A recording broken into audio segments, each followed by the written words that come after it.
We need you.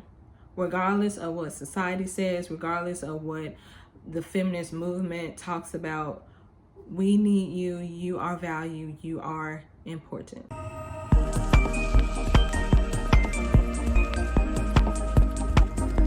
Hey guys, Happy New Year.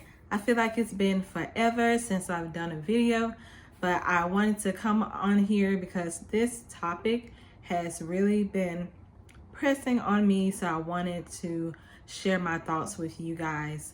And I don't know if it's because I'm getting ready to have another little boy, but this is something that has really been, as I said, pressing on me to share.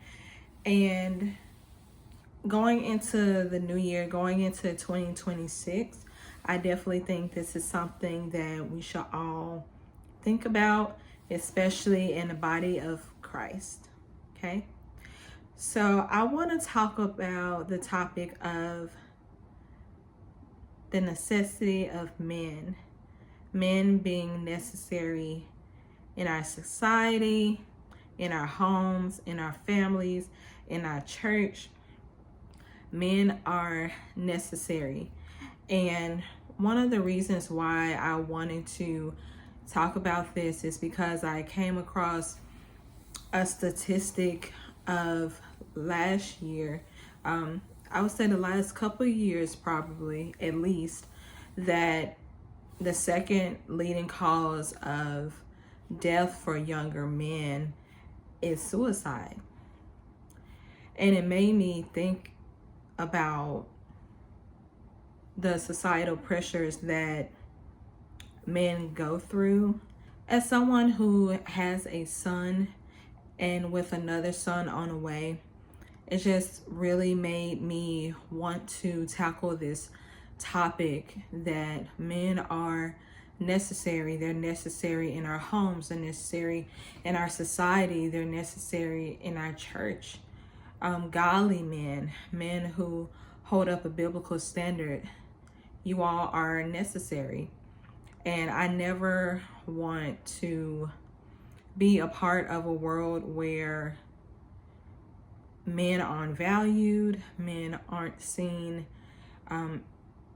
as image bearers of God, especially, as I said, because I have my own sons. Being a mother to a son has deeply changed my perspective about what society puts out against men, the pressures that society puts on men, the disdain that society has pushed on men, especially Western society. They're not seen as value. They're not seen as worthy. And it's not just voices in the world, there are voices in the church as well. The church is very feminized. There are often few and far between that you will find churches where there's a strong brotherhood, there's strong godly men who are holding up that standard and who are valued by the women within their church. And so I wanted to tackle this topic today because I feel like that it's important that we as believers, we as Bible believers, that we are holding up that mantle.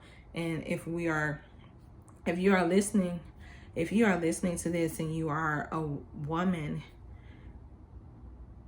it's important that we are changing our perspectives, if we have not already, towards how we feel about men.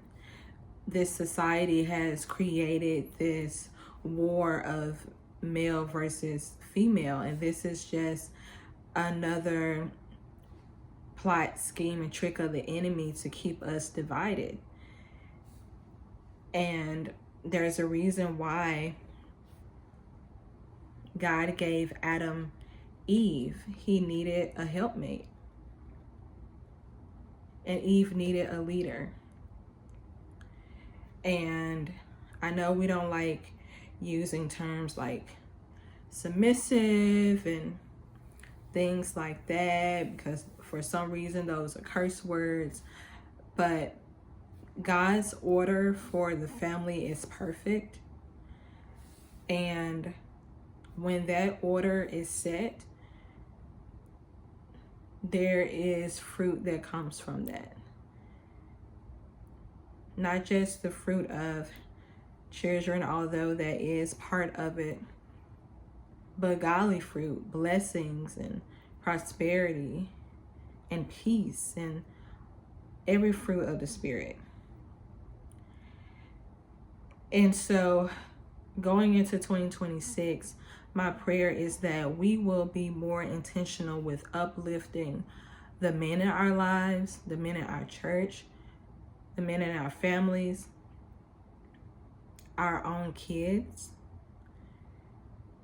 that we will be more intentional with holding that godly standard and praying for our men and supporting our men. And if you are a boy mom, ensuring that you are encouraging your boys and uplifting your boys, and that your boys aren't seen as a burden to you, that you are enjoying your boys, that you are enjoying being a mother to your sons, so that when they grow up, they will have a healthy sense of what a godly woman should be, who they should look for in a spouse, and that they won't have mother wounds, they won't have trauma, and you won't see them 20 years from now on a podcast speaking about how much they hate women. And so, yeah, that's my message, short and to the point. But as I said, I really felt pressed to talk about this because, men, you are necessary, you are loved, you are valued, and we need you. Pray this message finds you well. Once again, Happy New Year. Love you to life. Have a great day.